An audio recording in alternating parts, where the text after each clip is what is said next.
Eccoci qua, primo appuntamento in collaborazione con l'USL 15 Alta Padovana. Parleremo di sanità a partire da oggi ogni martedì alle 12:40 appuntamento fisso, quindi annotatevelo. Poi naturalmente con le nostre repliche su TV7 News, quindi nei vari orari avrete l'opportunità sul canale 87 di vedere gli appuntamenti in replica. Quest'oggi con i nostri ospiti, ve li presento subito, parliamo di un argomento di grande attualità e di molta importanza, ovvero di trasparenza, bilancio sociale. Molti di voi si chiederanno di che cosa si tratta, che importanza viene ad avere nel contesto della sanità e in realtà svela il rapporto chiaro che ci deve essere con i cittadini, con i pazienti delle strutture sanitarie. Più che mai in un momento in cui si lamenta a vario titolo che nel pubblico non esiste trasparenza, che i conti non sono chiari e non tornano, che certe cose non vanno bene, avere strutture sanitarie che si avvalgono di bilanci sociali chiari, dove tutto viene rivelato e si cerca quindi anche un miglioramento, quindi un'interazione diretta con il pubblico, con voi cittadini, è estremamente importante, ma anche molto impegnativo, perché naturalmente possono emergere delle situazioni difficili da risolvere e questo richiede un po' di tempo, quindi un po' di pazienza, come abbiamo detto più volte con il nostro ospite che vi presento subito unitamente agli altri, per migliorare il tutto. Allora, vediamo di affrontare questo primo capitolo insieme. Vi ricordo che comunque adesso siamo in diretta, quindi voi potete partecipare, mandare i vostri messaggi oppure fare le vostre telefonate per dare la vostra impressione in generale oppure le domande ai nostri interlocutori. Ben arrivato Francesco Benazzi, direttore generale dell'USL 15 Alta Padovana. Grazie di essere qui con noi, ben ritornato insomma. Grazie. Questo è il primo appuntamento in uno spazio dedicato, ma lei ha già avuto modo di intervenire nelle nostre trasmissioni. Ben arrivato a Sandro Artusi, direttore sanitario USL 15, con cui parleremo anche del delicatissimo tema delle liste d'attesa, quindi la sua presenza è particolarmente richiesta. Anche Gianfranco Pozzobon, direttore dei servizi sociali, grazie anche a lei di essere qui con noi, e Urbano Brazzale, direttore amministrativo. Buongiorno. Grazie anche a lei.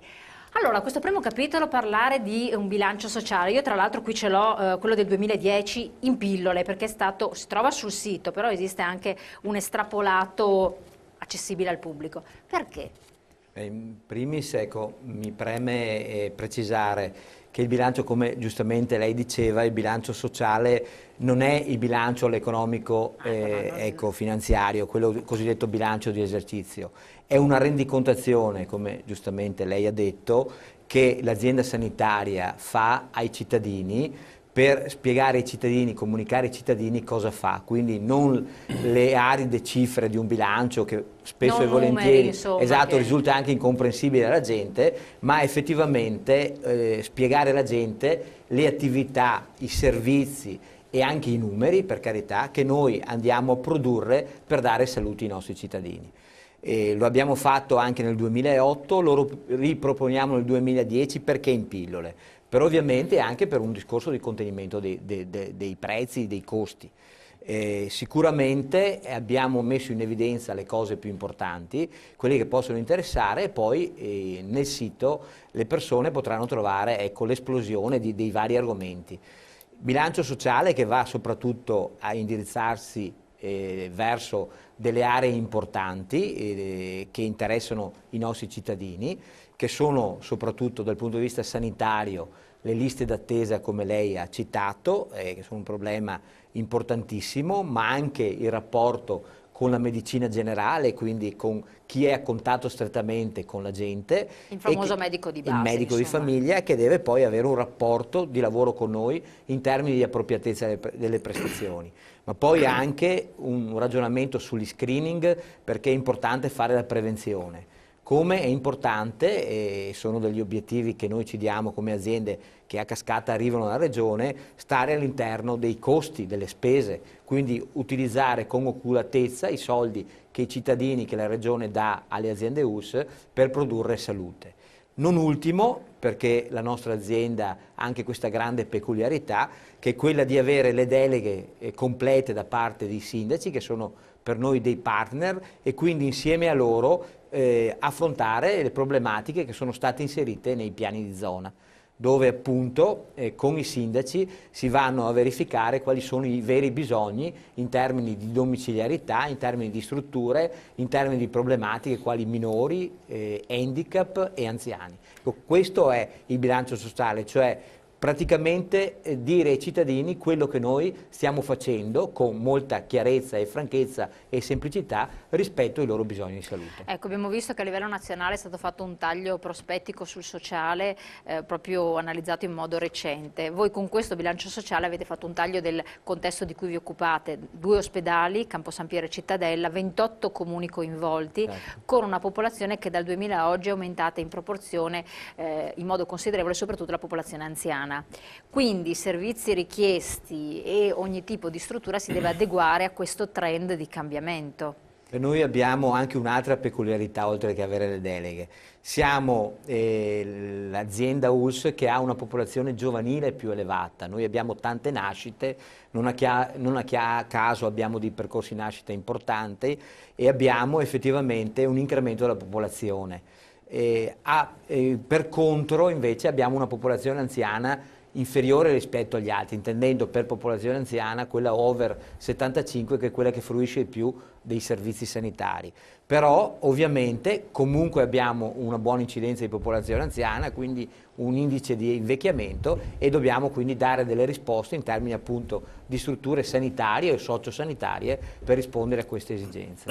Le patologie che, c'è anche una percentuale di stranieri, tra l'altro non dimentichiamo anche questo, le patologie che vi trovate ad affrontare con maggior frequenza sono le neoplasie come un po' dappertutto o come in altre strutture oppure c'è un'incidenza diversa? Beh, noi abbiamo le neoplasie e le patologie cardiovascolari, in particolare le neoplasie, lo sappiamo benissimo, oggi hanno un'incidenza molto elevata, però continuo a ribadire, con gli screening, quindi colon, retto, eccetera, noi possiamo veramente fare una prevenzione e aggredire queste patologie in modo tale che non siano poi funeste per le persone. Contemporaneamente, ovviamente, abbiamo anche dei protocolli di prevenzione verso le malattie cardiovascolari che stiamo utilizzando grazie alla sinergia con i medici famiglia nelle unità territoriali di assistenza primaria che con i nostri specialisti si coordinano per fare dei percorsi appunto per fare una specie di screening primario per quanto riguarda le patologie cardiovascolari. Infatti, direttore sanitario, me l'ha proprio portata il direttore generale, perché quando si parla di prevenzione, non si spaventi, però è legata. Prevenzione, io già sento l'obiezione e il ragionamento che magari molti possono fare a casa, ho detto sì, magari chiedo una visita specialistica proprio a livello di prevenzione e poi mi trovo a dover aspettare mesi e mesi perché non viene classificata particolarmente urgente proprio dal medico generico e quant'altro. Ma allora, nel vostro ambito di competenza, qual è la situazione? Diciamo che la nostra situazione è abbastanza buona, anche se il discorso di tempi d'attesa per le prestazioni ambulatoriali specialistiche rappresenta un problema particolarmente dibattuto, discusso, che è fonte di preoccupazione anche da parte dei responsabili del servizio sanitario e motivo di preoccupazione ancora di più perché proprio tocca la pelle da parte degli utenti. Diciamo che da noi nella ULSS 15 si è data una risposta all'esigenza, al bisogno, a queste domande da parte dell'utenza. C'è anche un equivoco di fondo, nel senso che la Regione ha stabilito e ha dato come obiettivo a tutte le ULSS di rispettare i tempi attesa, ma il rispetto dei tempi attesa è nei riguardi delle prime visite.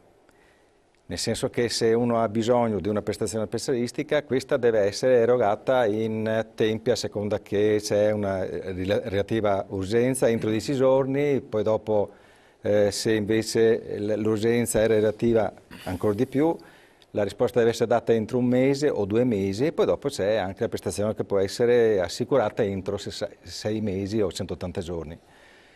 Non riguardano queste prestazioni le prestazioni di secondo livello, nel senso che le visite di controllo invece non presuppongono dei tempi d'attesa da rispettare, almeno secondo la Regione, anche perché purtroppo ci troviamo di fronte a un problema.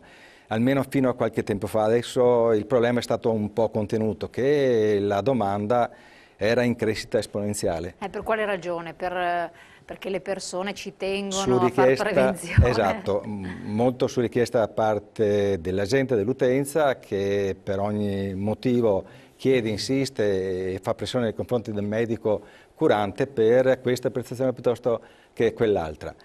Diciamo che da qualche tempo a questa parte si è puntato sull'appropriatezza delle prestazioni. Allora cerchiamo di vedere, di selezionare, perché sennò non potevamo rispondere a una crescita così enorme di domanda. E allora, tanto è vero che la Regione ha posto un obiettivo strategico a tutte le OS di puntare su 4 prestazioni specialistiche per ogni utente per ogni anno. Quindi esiste un protocollo? Esiste un protocollo, esiste regionale che deve essere un obiettivo da rispettare. E questo al di là delle prestazioni di laboratorio, perché sennò altrimenti andremo molto di più delle 4 prestazioni a utente per anno, e tolto le prestazioni di fisioterapia. Diciamo che noi ci siamo attestati su 4,3 prestazioni per anno per utente. Solo così forse riusciamo a rispettare i tempi per tutte le richieste che ci vengono, per tutte le specialità che la nostra US, come tutto il servizio sanitario pubblico, offre all'utenza. È un sistema migliorabile, perfettibile, quello attuale, che comunque già abbiamo visto rispetta i parametri, alla luce del cambiamento della popolazione. Cioè abbiamo una popolazione che comunque è giovane, c'è un ricambio generazionale interessante rispetto ad altre realtà dove invece abbiamo un invecchiamento notevole. Beh, è perfettibile, comunque col direttore sanitario, la direzione e ovviamente in continuo contatto con la Regione stanno uscendo delle direttive importanti, perché la Regione sta portando sempre di più i medici di famiglia a un sistema di aggregazione tra di loro. Questo cosa comporta? Comporta che quando i medici lavorano tra loro in rete e soprattutto non da soli, creano sinergia, mettono e attivano sinergie importanti, anche vocazionali, perché magari sono specialisti, hanno delle specialità, eccetera, per cui questo potrà garantire sicuramente che ci sarà meno accesso verso le strutture sanitarie e un maggiore filtro da parte dei medici di famiglia. Questo comporterà ovviamente anche una riduzione degli accessi impropri che oggi magari avvengono, proprio perché questo filtro non è ancora così a maglie strette. Quindi io credo sì che sicuramente ci sono margini di miglioramento e di riduzione del fenomeno appunto degli accessi, diciamo, impropri alle visite specialistiche. Quindi una maggiore responsabilità in capo al medico generico a questo punto. Senz'altro, anche che lamentava di essere un passacarte, no? Tra virgolette, mi lasci il termine. Assolutamente, è importantissima la medicina di base, medicina di famiglia, tant'è vero che la Regione sta puntando sull'associazionismo dei medici di famiglia. Associazionismo che prevede il raggruppamento di alcuni medici tra di loro in modo che collaborino e possano lavorare insieme. La punta più avanzata di questo associazionismo è data dalle UTAP, è un acronimo per dire Unità Territoriale di Assistenza Primaria, laddove addirittura i medici non soltanto si mettono in gruppo a lavorare insieme, ma hanno anche il supporto di specialisti che possono dare un loro ulteriore contributo.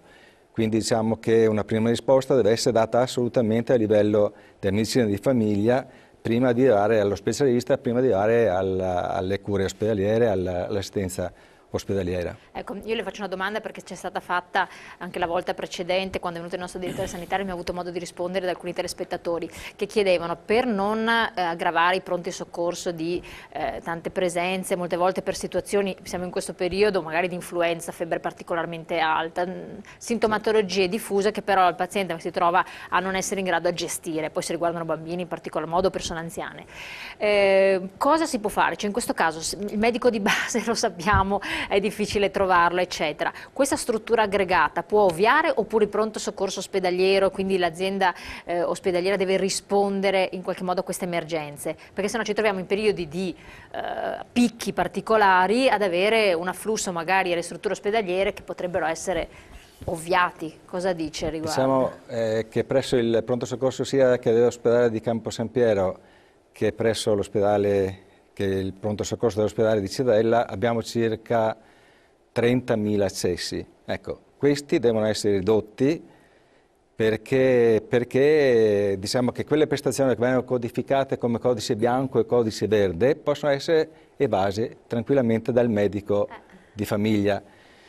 E questo può essere fatto tanto meglio laddove i medici si mettono in aggregazione, nel senso che a turno possono offrire nell'arco di 24 ore un servizio aperto fino a 12 ore al giorno. Poi dopo c'è l'integrazione della medicina di gruppo insieme ai medici di guardia medica, di continuità assistenziale, in modo tale per cui si può offrire un servizio di base, quello di primo approccio nei confronti degli utenti, per addirittura 24 ore. Quindi non c'è l'obbligo, la necessità di ricorrere comunque e sempre al pronto soccorso, ma riservando di rivolgersi al pronto soccorso per i bisogni acuti e emergenti.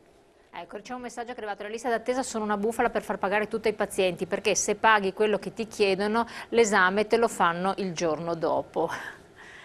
Vuole rispondere lei? Sono due cose distinte, nel senso che le liste d'attesa esistono, è vero, per chi viene in istituzionale. Poi i medici da accordi nazionali, da contratto nazionale, da norme nazionali, hanno la possibilità di fare delle prestazioni ambulatoriali in intramenia o in estramenia, a seconda della scelta che fa il medico. Per cui è chiaro che rispetto a quelle che sono le visite istituzionali, un medico che la norma gli dà questa possibilità lavori in un ambulatorio in intramenia, è chiaro che ha dei tempi di attesa più ridotti, perché non ha le code sicuramente che ci sono in istituzionale. È abbastanza normale, fino a che esiste la norma che è una norma nazionale va rispettata. Nel momento in cui il legislatore deciderà di cambiare la norma, allora ovviamente anche le aziende ULSS si adegueranno a questo. Infatti forse c'è questo problema da comprendere, che anche voi della sanità in particolar modo vi trovate ingabbiati in una serie di normative, voi quelle dello Stato, voi quelle della Regione, per cui il tutto deve rispettare certi parametri e non è così semplice poter magari effettuare certe procedure con estrema tranquillità, proprio perché ci sono delle normative. È ancora più difficile comprenderlo poi per naturalmente chi ha bisogno della sanità e si trova degli impedimenti di vario genere. Andiamo in pubblicità, poi ritorniamo insieme ai nostri ospiti e affrontiamo anche un altro capitolo molto importante, ovvero il sociale, il rapporto con chi rappresenta i cittadini, quindi comuni, i sindaci. A tra poco. Allora, Gianfranco Pozzobon, direttore servizi sociali, una situazione delicatissima quella dei servizi sociali. Perché? Perché più o meno chi ha avuto a che fare con la sanità sa cosa vuol dire. Allora, il vostro ambito come si articola e poi in che modo espletate anche i rapporti al di fuori? Certo. Allora, il Veneto ha un modello cosiddetto integrato, cioè il sociale si integra con il sanitario. Le unità locali sono sociosanitarie proprio perché ormai da circa 30 anni c'è anche appunto il sociale all'interno delle aziende ULSS. Per sociale che cosa intendiamo? Ecco, fondamentalmente intendiamo innanzitutto 5 aree, diciamo, di problematicità che sono l'handicap, l'area della non autosufficienza, l'area delle dipendenze, l'area della salute mentale e l'area dei minori con diversi tipi di problemi. Ecco, queste sono le aree di cui tradizionalmente all'interno delle ULSS ci occupiamo. Poi, appunto, da parte delle amministrazioni locali, dei comuni, c'è la possibilità di delegare alcune funzioni. Nel nostro caso noi abbiamo delegato sostanzialmente quello che è possibile delegare, ovvero l'assistenza domiciliare, il servizio sociale professionale e poi tutta l'area che riguarda la tutela dei minori. Quindi diciamo è un'area di attività piuttosto consistente. Ecco, per i non addetti ai lavori cosa vuol dire delegare? Perché vuol dire che la gestione dei servizi viene affidata all'ULSS. Quindi non è più il comune che gestisce direttamente, ma è l'ULSS che ovviamente anche attraverso un corrispettivo economico che si prende in carico questo tipo. Esatto. quindi di conseguenza l'USL non è che in questo ci rimetta, perché c'è una trattativa, c'è un rapporto anche economico che va a compensare. Ma i comuni vincolati, stretti, strozzati dal patto di stabilità, prossimo anno tesoreria centrale prossima tesoreria centrale dello Stato, per il quale ogni benché minimo esborso economico fatto dal comune dovrà richiedere una richiesta formale, tutta una serie di procedure eccetera, e degli sbarramenti ben precisi. Come potranno far fronte a questo tipo di esigenza quando sappiamo che poi il sociale regionale è stato nazionale e regionale tagliato ulteriormente, quindi voi sopperire a questo, perché poi alla fine non è che si può... come dire, mettere il dito nella piaga, perché effettivamente negli ultimi 2 anni il problema delle risorse da parte dei comuni è grosso. Tra l'altro va detto che anche i trasferimenti regionali sono in calo ormai da 2 anni. E questo è un problema reale. Noi per esempio in questo periodo stiamo dibattendo con i sindaci il bilancio preventivo del 2012 e allo Stato non abbiamo le risorse per garantire nuovi ingressi, parliamo soprattutto di disabili, in strutture diurne piuttosto che in strutture residenziali. È un problema su cui stiamo appunto discutendo, proprio perché noi quando facciamo il bilancio preventivo andiamo a ipotizzare i costi relativi ai nuovi interventi che andremo a fare.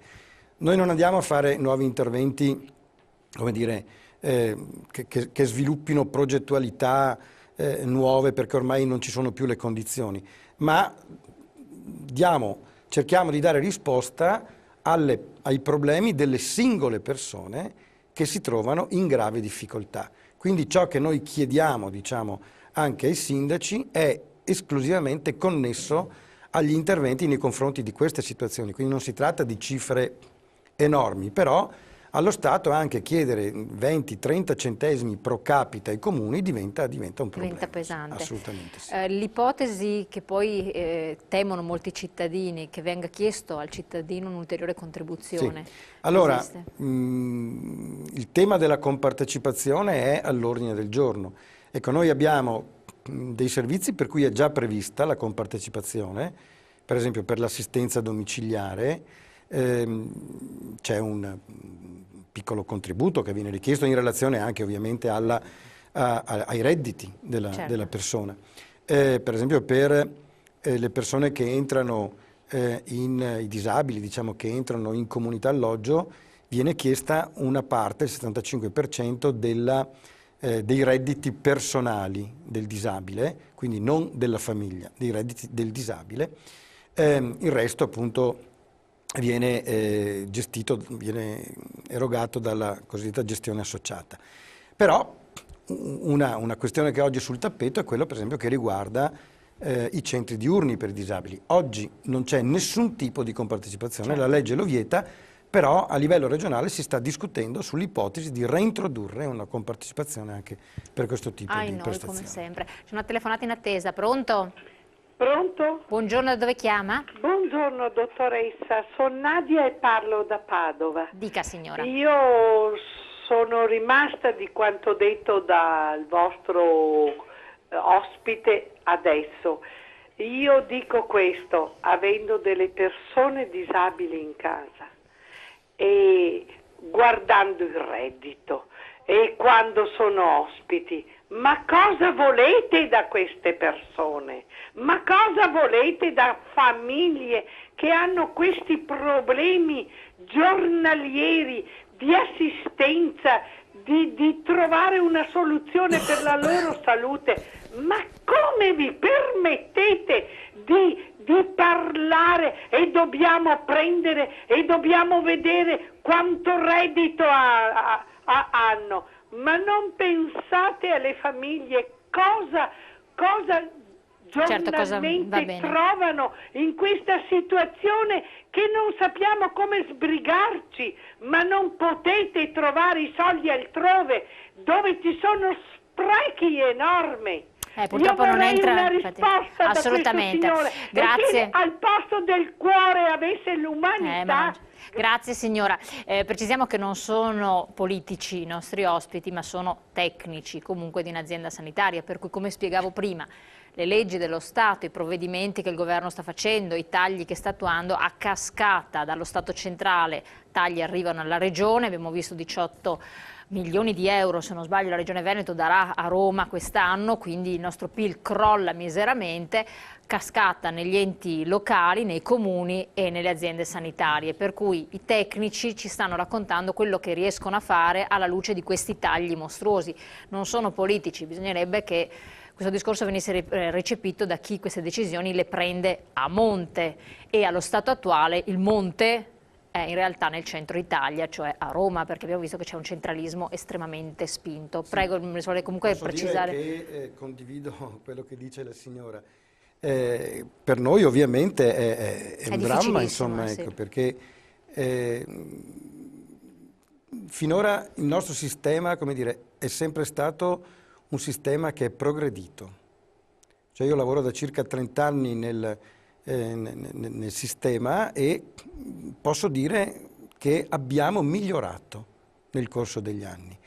Oggi per la prima volta ci troviamo di fronte ad una situazione in cui non solo non ci sono margini di miglioramento, ma addirittura qualcuno sta mettendo in discussione ciò che finora è stato raggiunto. Questo è davvero un dramma. Certo che la situazione delle famiglie è gravissima, perché quando si parla a livello politico regionale di domiciliarietà spinta, ovvero sempre più le persone dalla struttura ospedaliera andranno tra le pareti domestiche, io mi chiedo giustamente come sarà possibile far fronte quando le famiglie avranno redditi più bassi, pensioni più basse o non avranno proprio. Quindi la signora ha posto una questione umana realissima, perché non so come si potrà in qualche modo... Con quello, dottoressa, che sta un po' facendo la Regione e il nostro segretario e la Giunta regionale, cioè ragionare sempre di più in termini di appropriatezza e quindi di riduzione dei costi rispetto alle strutture ospedaliere. Tagliare dove si può tagliare. Esatto, rispetto a ospedali che oggi non ha senso che stiano in piedi perché hanno un numero di posti letto che non è garante di una gestione oculata e soprattutto di una gestione, diciamo, con costi-benefici positivi per i benefici. Quindi lavorando su questo credo che poi si possono trovare, come giustamente dice il Presidente della Regione e la Giunta regionale, delle risorse da investire sicuramente nel sociosanitario e quindi rispondere alle esigenze che diceva la signora, che tutti condividiamo, credo. Il sistema Veneto è un sistema di elevata solidarietà e quindi è chiaro che questo sistema nessuno vuole smantellarlo.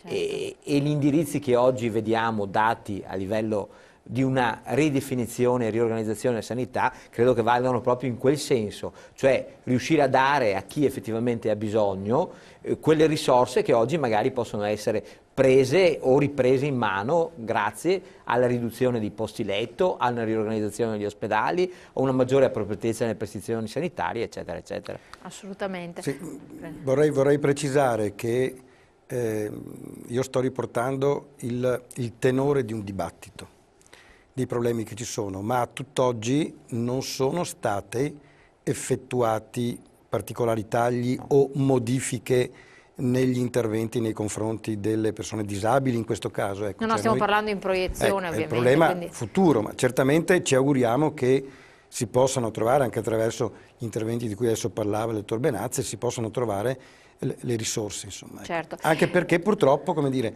si tratta di situazioni che anche dal punto di vista numerico sono in aumento. Sì, pensiamo al tema della non autosufficienza per quanto riguarda gli anziani. Le proiezioni sono, come dire, paurose per i prossimi 20 anni. Ma anche, per esempio, nel campo della disabilità noi abbiamo un aumento di situazioni connesso a vari motivi. Voglio dire, per esempio, il fatto che oggi la neonatologia salva tutti i bambini che nascono anche con gravi problemi, con gravi malformazioni.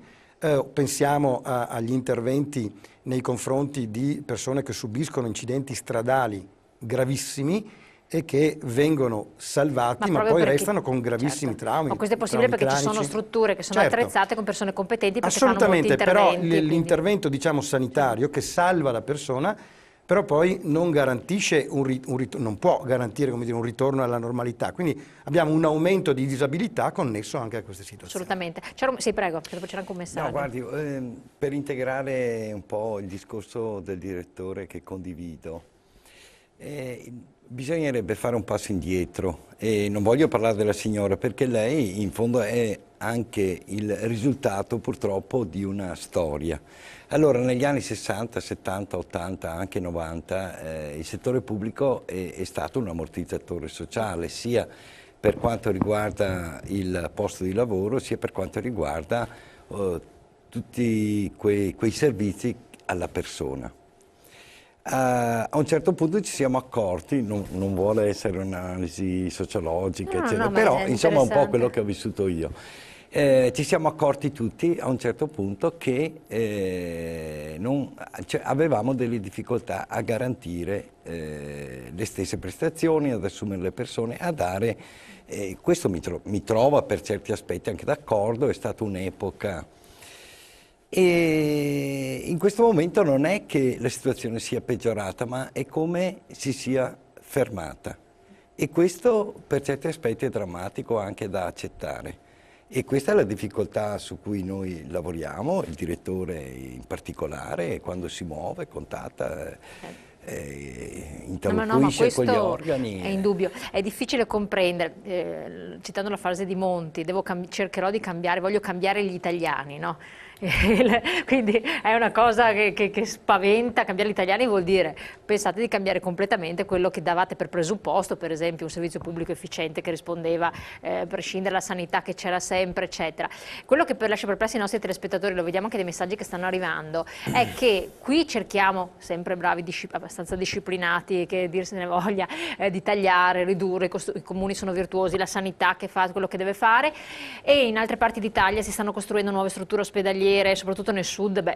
Ci sono programmi tipo Striscia la Notizia e Le Iene che fanno vedere queste nuove strutture che stanno sorgendo, con la sanità che fa buchi da tutte le parti, e la nostra regione che comunque dovrà aumentare gli esborsi anche nell'ambito della sanità, e quindi noi ci troveremo a fare sacrifici in proporzione maggiori ad altri che invece continuano a sperperare.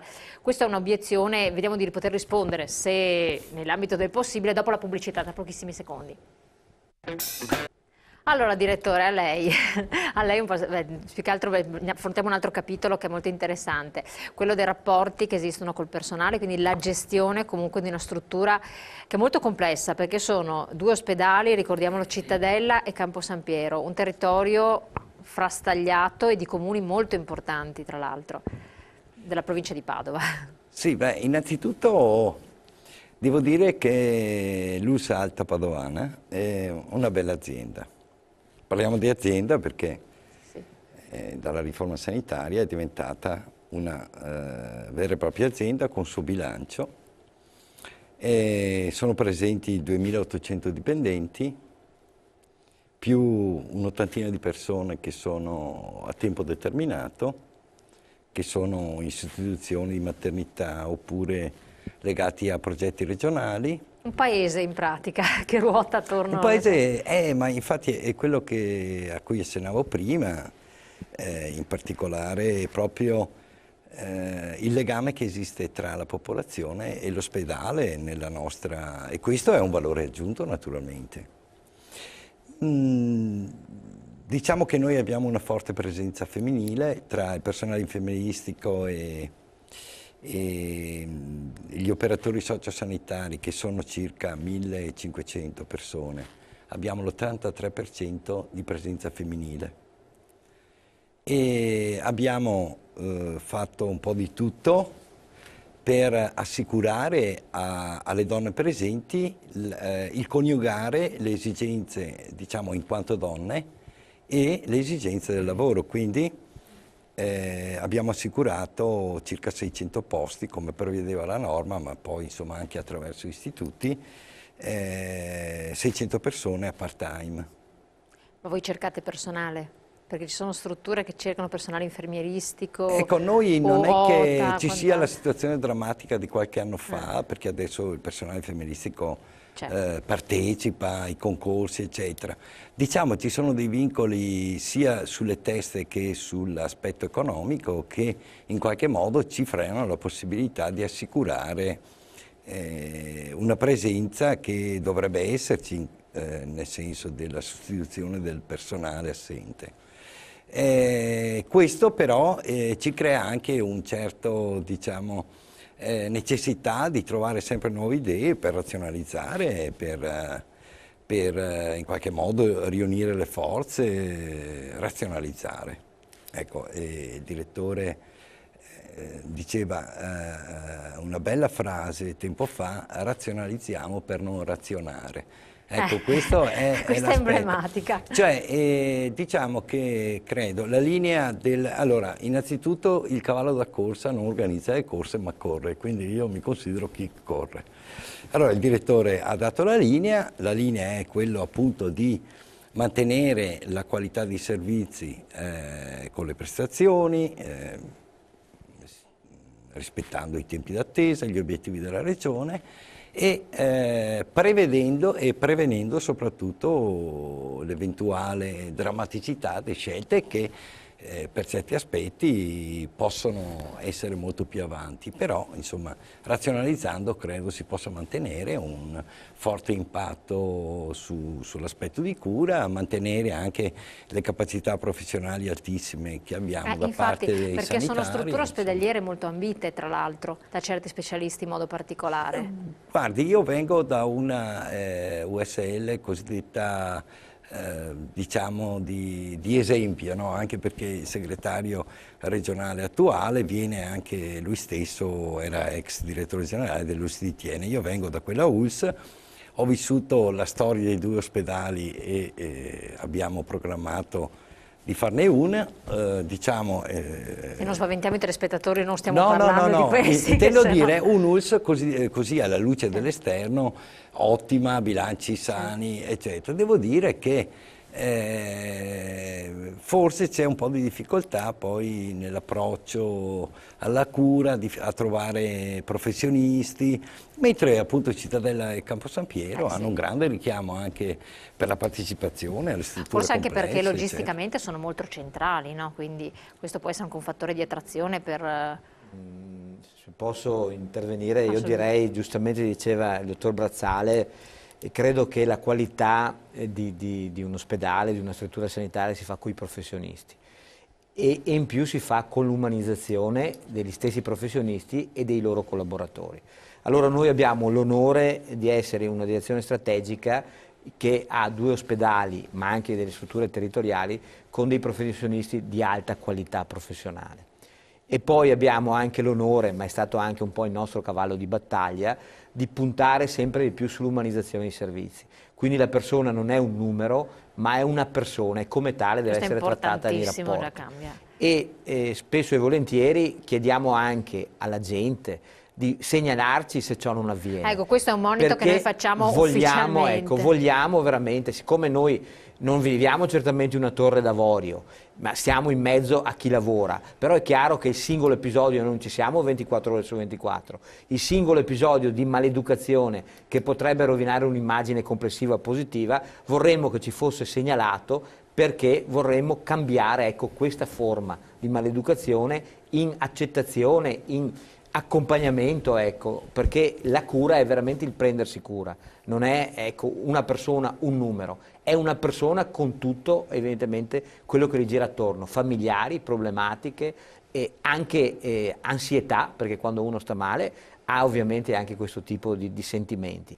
Noi vorremmo essere questi, cioè cercare di veramente di accompagnare la persona, ecco.